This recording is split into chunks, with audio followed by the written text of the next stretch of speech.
Right, good day. I am from Global Ace Agency here in Malaysia and I am the Philippine recruiter. I received your buy data from Jazz Agency in the Philippines, right? Yes, ma'am. Can you speak English or can you understand English? I can speak English, but I'm not fluent to speak English, ma'am. If you don't know how to communicate with your employer, there is no point of coming here. Okay?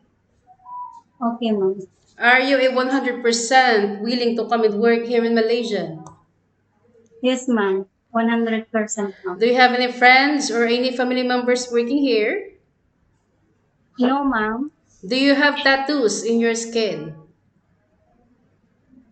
Again, ma'am. Tattoo. No, ma'am. Are you healthy or do you have any health issues in your body? I'm 100% healthy, ma'am. If you feel unwell or if you think that there is something inside your body, better stay in the Philippines so that you won't give us problem at the same time, yeah? Yes, ma'am. Our interview, this is recorded and it will be uploaded in our YouTube channel, but at the same time, your profile will be uploaded in our website. Do you agree? Yes, ma'am. I'm agree. Is this your first time working abroad? No, ma'am. My like, third time, ma'am. Why did you choose to come and work here in Malaysia? Because Malaysia, a good country for OFW, ma'am. All right. So, this is not your first time working abroad. So, why did you choose to come and work here in Malaysia? Because Malaysia is safe country for OFW, ma'am. Why you didn't choose go Singapore or Hong Kong? Because Malaysia, ma'am, is no placement pay and salary deduction. All right. So, this is not your first time working abroad, and it will be your third time round to come and work here. Do you think what is the Yes. quality of being a good domestic helper? Again, ma'am. Do you think what is the quality of being a good domestic helper?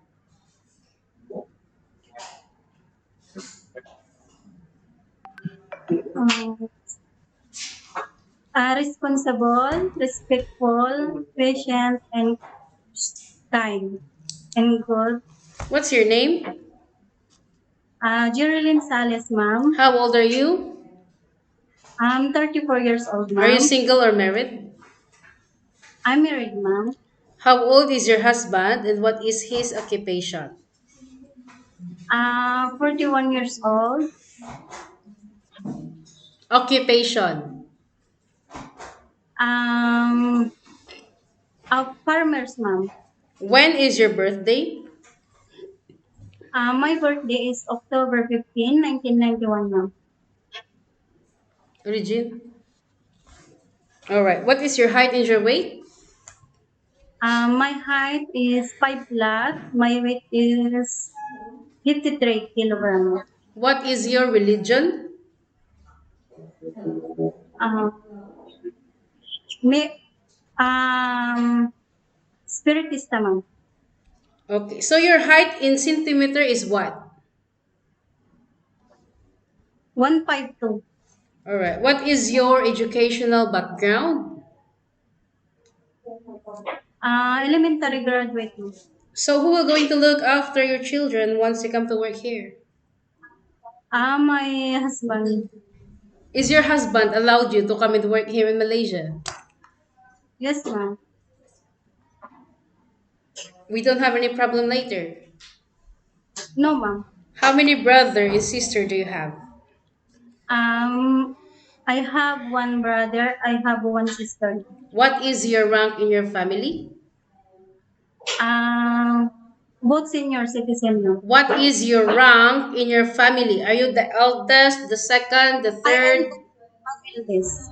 What about your parents? Both senior citizen, ma'am. How old? 50, 54 and 64 years old.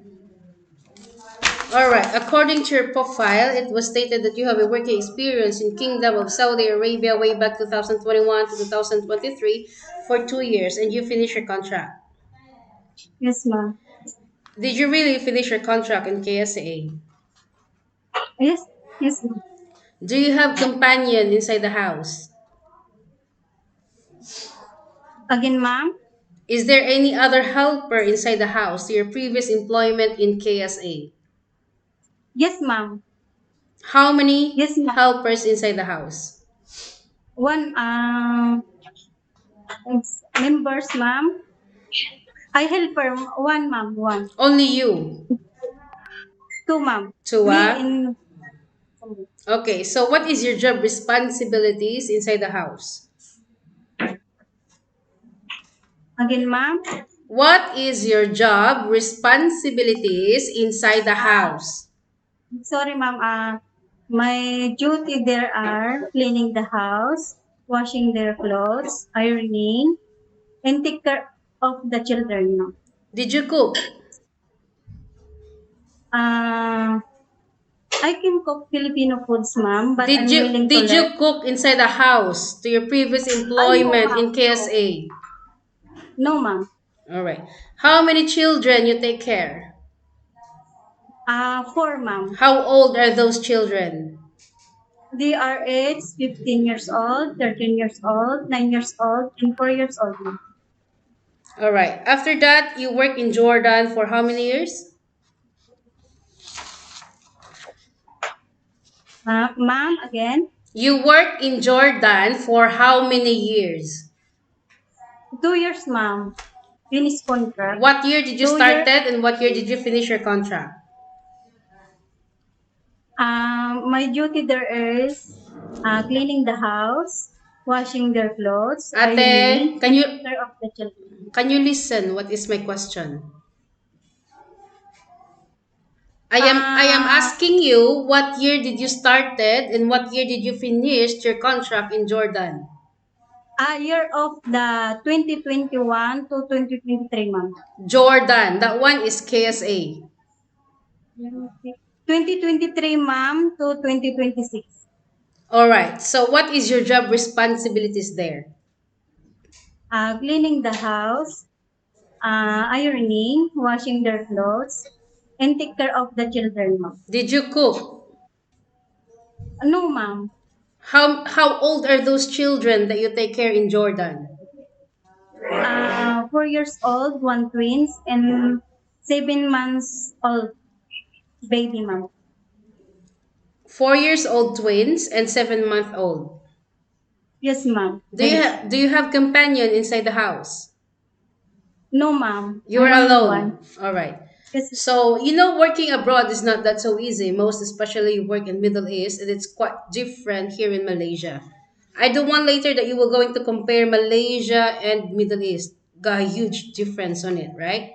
Employers here is very particular when it comes of cleanliness. When you say very, it is really very particular. You need to get ready yourself because you might experience some things that you didn't experience in Middle East. Houses here also is very big one. Do you think you can finish your 2 years contract? yes, ma'am. I'm promised to finish my contract, ma'am. Are you ready for any task that the employer will be given to you? Again, ma'am. Are you ready for any task that the employer will be given to you? Yes, ma'am. 100%. I'm ready, ma'am. Can you take your children or baby while doing house chores at the same time? Yes, ma'am. Can you take your elderly people? No, ma'am. Can you cook? Yes, ma'am. Can you caregiving for bedridden patient and disabled person? Yes, ma'am. Are you comfortable taking care of pets? Yes, ma'am. This is a 2 years contract and you cannot simply say you wanted to go back home because you miss your family or you cannot handle your job anymore. Terminating of contract without cause, you know that there will be a consequences which is you need to pay your employer and at the same time the agency as nobody forced you to come and work here in Malaysia. Rules and regulations of usage of handphone. You cannot hold your phone for 24 hours, but instead you can hold it during nighttime only after you finish your job for the whole day, and you will render your phone on the next morning before you start your work. And this is a strictly no go out policy. You cannot go out during your rest day. You can stay only inside the employer's house. And if you will work, employer will going to compensate your salary. Are you okay with our rules and regulations? Yes, ma'am. I'm agree. As I have mentioned many times, we don't force people to come here. If you disagree, you better stay in the Philippines or find job opportunities into other countries. Just don't give us problem. Okay? If you will work, work properly, work hard, don't give us trouble at the same time. Yeah? Yes, ma'am. I understand. Normally, how do you deal with your homesickness? I will call my family after finish my work, ma'am. Remind yourself why you wanted to come and work abroad because you wanted to sustain your family's needs and you wanted to give a better future for your children also at the same time. In Philippines, you can do whatever you want, but here in Malaysia, no such a thing. We need to follow the rules and regulations of the employer and we need to respect the culture of the employer at the same time. Any problems, any concerns, inform your employer because you will be the one working inside the premises for 2 years, yeah?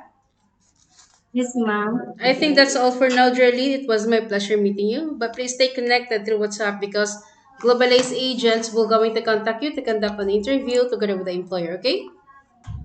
Yes, Thank you so ma'am. much Thank and have a you. good day. Bye.